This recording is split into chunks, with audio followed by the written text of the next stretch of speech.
In the past, conservationists have been like firemen. When an historic building was earmarked for development, they'd rush to its aid, slam on green bands and call in the BLF. This document goes a long way in making that kind of behaviour unnecessary. It's a comprehensive look at inner city heritage, jointly funded by the Newcastle City Council and the State Department of Environment and Planning. The study by Souters, Bustede, Leicester and Firth recognises areas of significance. These include Cook's Hill, with its rows of terraces and overhanging balconies. The hill area, including the stylish residential street surrounding King Edward Park, and Newcastle East. Already significant development has occurred here, with the emphasis on what architects call harmonious relationship between building masses. The study recommends the retention of such large buildings as Customs House, suggesting its future in particular should be culturally important. Make up your own mind what that means. The Great Northern Hotel in Scott Street rates a mention. The study calls for the preservation of the foyer interior, including a mural and furniture. The finer points of the study, which now goes on public display, were discussed at a special seminar in City Hall today. After opening that seminar, Bob Carr called the study an exciting and innovative move. One of the good things about this study is it highlights where there's an economic function for an old building. In other words, it's not just a matter of conserving a building and keeping it as a museum. It's a matter of recycling the building and giving it a new use. And this is one way of saving a lot of our architectural history.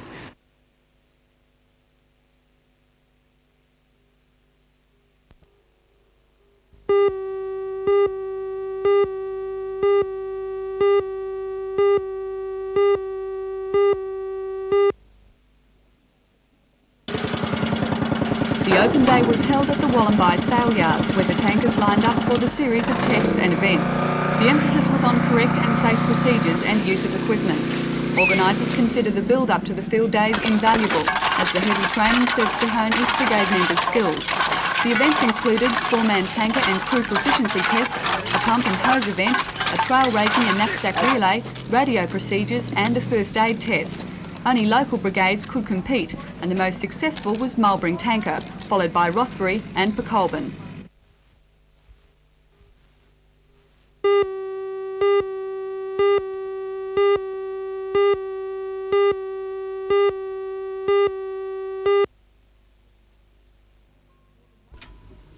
More than 1,500 visitors passed through the doors of City Hall yesterday for the opening of the Chinese exhibition. The display includes traditional and antique pieces from the city of Shanghai in the People's Republic of China. A special item on show is this peasant storage cabinet. Made from the timber of yew wood, it dates back to the late 18th century. All of the items are hand-carved, including this Coromandel screen, with its gold leaf pattern depicting daily life in the early 20th century Chinese culture. The exhibition is valued at more than $700,000, and although some items are purely on show, there are many for sale. These antique porcelain vases date back to the Qing dynasty and are estimated at around $1,500. Cabinets made with black lacquer inlaid with stones of jade, mother of pearl and ivory have been expertly crafted to highlight the colourful designs. The travelling exhibition will be visiting all the major cities throughout the country. Newcastle is the only regional centre on its itinerary. The display is open at City Hall each day this week between the hours of 10 and 6.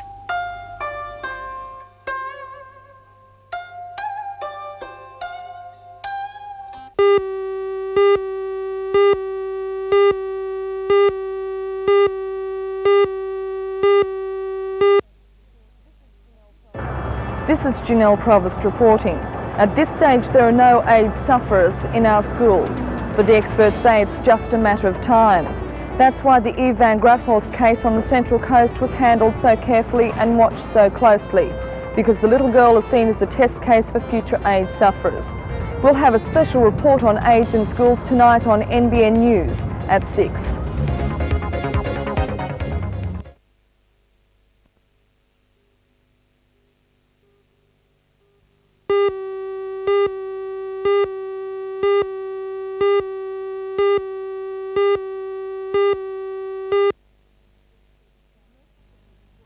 The commercial centre at the Port Stephens Shire Council's Salamander Bay development was to be a showpiece, a vehicle for the council's entrepreneurial skills and a money-making venture to minimise land rate increases.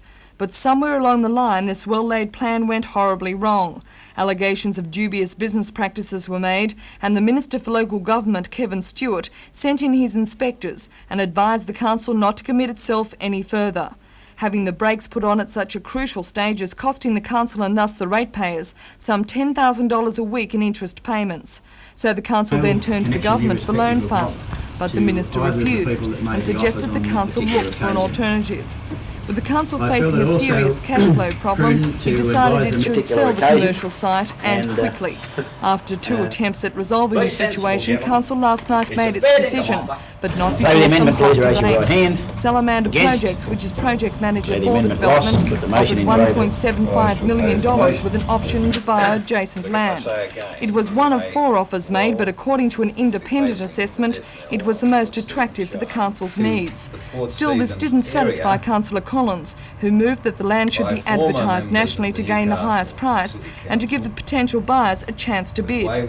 It was also suggested that by selling the land, the council was committing itself, and as a result, it would invite the wrath of the minister and sound the death knell for the council. Still, even the threat of an amalgamation with the Newcastle City Council didn't deter most of the councillors, and the vote went 9-2 to sell the land. Shire President Roy Taylor was relieved council had finally reached its decision. I think in the light of the economic situation as it is at the present time, that cash flow is very important to council, and we were told that council did have the option of selling the land. It was in their court, whatever they wished to do, and we in turn advised the local government on Friday. We sent a letter to the minister saying that it looked as if the council's intention would be to sell the land, and if so, we would certainly then not be looking for application to loan funds to develop the project. Director of Centennial Projects Ian Henry wants the contract signed as quickly as possible, but he has little doubt it will go ahead. We've always had the utmost confidence in the project. We've always believed it's a good thing for the Tomaree Peninsula. Absolute confidence, in fact. A rescission motion against the sale can be made within the next 3 months, and a few of the councillors are contemplating that action. But according to the Shire Clerk, John Walsh, if the contracts are signed in the interim period, then that rescission motion would be useless.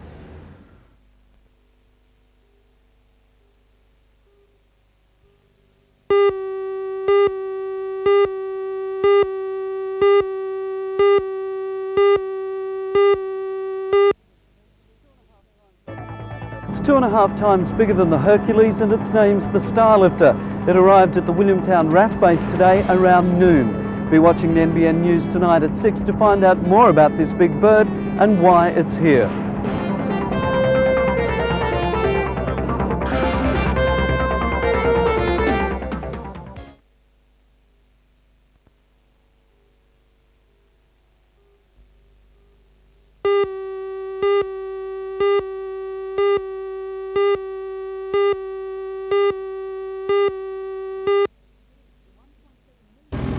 The $1.7 million storage facility is being constructed by the Tilt Build system, a comparatively new method of construction which reduces the time spent raising the building by about 4 to 6 weeks and also saves money. The facility is well underway and when completed will provide undercover storage over 2,000 square metres and an open yard area for large cast iron fittings and clay pipes.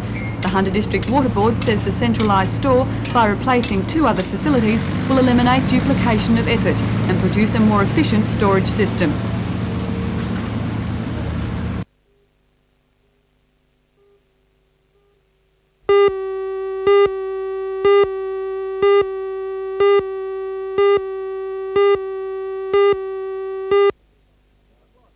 Competition. At last night's get-together, the Falcons' new owner, Sydney businessman Basil Sellers, met players and supporters to outline his ideas for the new-look Falcons.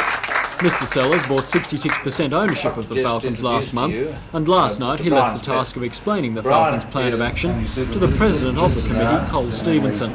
In Stevenson's words, the plan is simple. The new club has a medium-range plan of attempting to win the NBL within 3 years. But just how the Falcons are going to do that isn't so simple, and at this stage it isn't too clear either.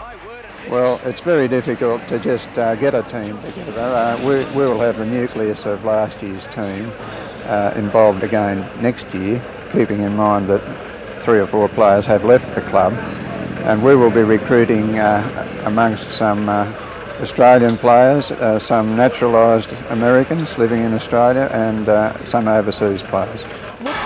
The question of who will coach the Falcons next year is still unanswered. The position was nationally advertised, and this year's coach Dave Anthony has reapplied, but a decision won't be made for up to a month. One thing is certain, however, and that's the fact that the Falcons will have at least one Australian rep in next year's team. Local hotshot Michael Johnson was last night named in the lineup of the Australian Boomers for the upcoming Oceanic Championships against New Zealand and a tour of the American West Coast. Understandably, he's thrilled with his selection. It's been a big transition from the junior team to the senior team, but you know, it's taken me 2 years to make it. A lot of hard work, but now I'm glad I've made it.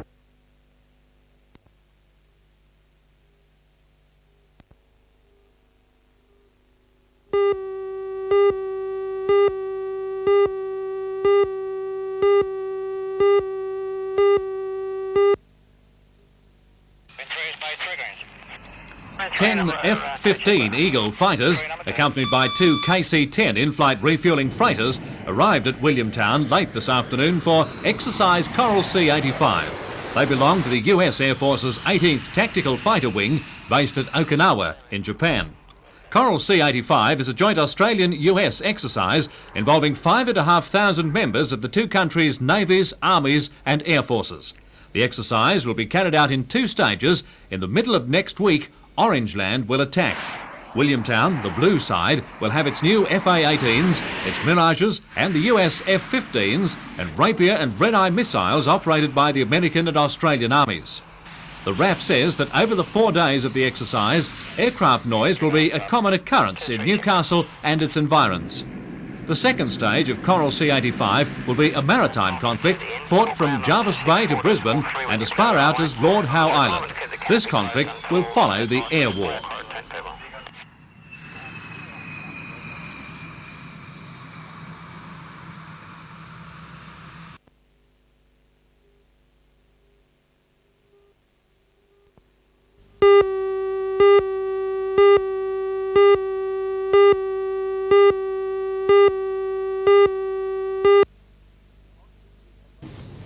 Mr Cox visited a Rowing power station today for a special medals presentation to long-term employees of the State Electricity Commission. The Minister presented medallions and certificates to 22 employees honouring 40 years' service with the Commission.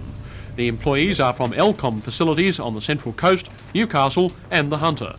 The state government this year earmarked $250 million for the expansion and setting up of new facilities in the area of mineral resources and energy. I asked the Minister where the Hunter region stood to benefit. In this area, the 2 commission mines are the important ones, Mount Arthur South and Mount Arthur North. Now, the first of those, the construction on, will start in about 14 months' time. And the second one 12 months after that. So you're going to have 2 very big mines supplying coal to Bayswater Power Station coming into operation, the first before 1990 and the second one shortly after that. Now, the total potential of those mines in terms of employment is over 1,100 people. The Minister also announced the official opening of the new newsstand to Awabba Private Colliery Road.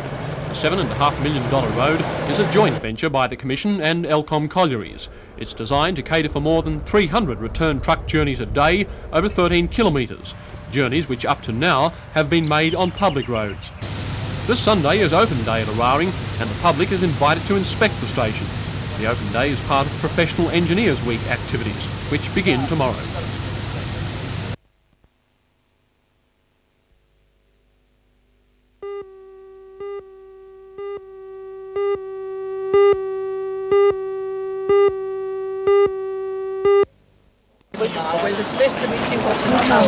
This weekend is a mass of Canadians. They travelled from all over Australia for this chance to catch up with relatives and meet those they didn't know existed. Gathering the Meads was an exercise in logistics. With the help of computers, the job was made easier. And with the help of a few fundraising ideas like the Mead Family Jams, the costs have been kept to a minimum. The far-flung clan began its Australian branch with these two, George and Rachel Mead, who decided to make a new life for themselves in the Lawn District in the mid-19th century.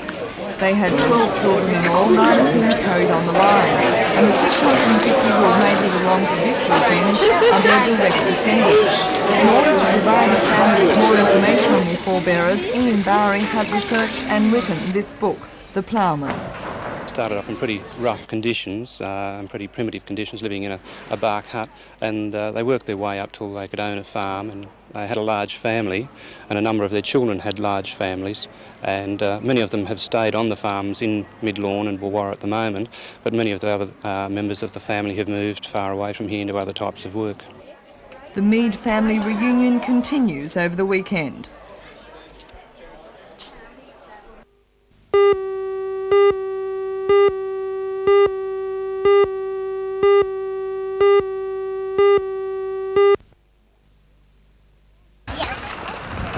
The most exhausting aspect of the new group is its name.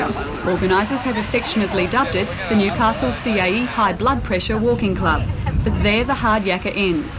The inaugural hike today from Dudley Beach to Glenrock and back, or as far as each walker could comfortably go, attracted about 40 people, eager to participate in a friendly, non-competitive nature walk. A broad cross-section of age groups put their best feet forward in what organisers hope will become a monthly event. Meanwhile, at Bar Beach, the 1985 Steel City Malibu contest continued today. While poor surf conditions caused the Open quarterfinals to be postponed until tomorrow morning, one of the feature events, the Open paddle race, proved a huge success. Competitors had to paddle about 200 metres out to sea and back again before sprinting up the beach to the finish line. Ray Glees from the Gold Coast finished first, while Duncan Herbert from Sydney dived for the line, finishing second just ahead of Jim Vanderland of Cronulla. The first woman across the line was Elizabeth Murray of Merriweather. Where's Blaine Sinclair?